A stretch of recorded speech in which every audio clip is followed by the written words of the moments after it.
Hello. ചില snacks ഒക്കെ ഉണ്ടാക്കുമ്പോൾ നമ്മൾ പണ്ട് കാലത്തേക്ക് അങ്ങ് പോകുമല്ലേ, അങ്ങനെ പോയൊരു സ്നാക്കാണ് ഞാൻ ഇന്നിവിടെ ഇങ്ങനെ കാണിക്കുന്നത് കേട്ടോ. എനിക്കിപ്പോഴും ഓർമ്മയുണ്ട്, പണ്ട് ഉമ്മ ഉണ്ടല്ലോ വൈകുന്നേരത്തെ ചായൻ്റെ സമയമാകുമ്പോഴത്തേക്ക് പഴമൊക്കെ ഉണ്ടെങ്കിൽ പെട്ടെന്ന് ഉണ്ടാക്കാൻ പറ്റുന്ന കടിയാണല്ലോ ഇത്.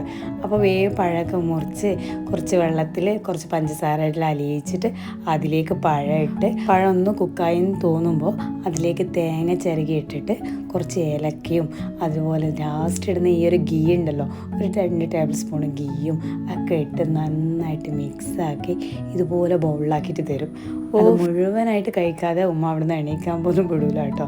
അതൊക്കെ ഓർക്കുമ്പോഴുണ്ടല്ലോ ആ പഴയ കാലമൊക്കെ ഇങ്ങനെ മനസ്സിലൂടെ ഓടിച്ചാടി കളിക്കുന്നുണ്ട്. അപ്പോൾ ഞാനെന്തായാലും കഴിക്കട്ടെ കേട്ടോ. അപ്പോൾ ശരി.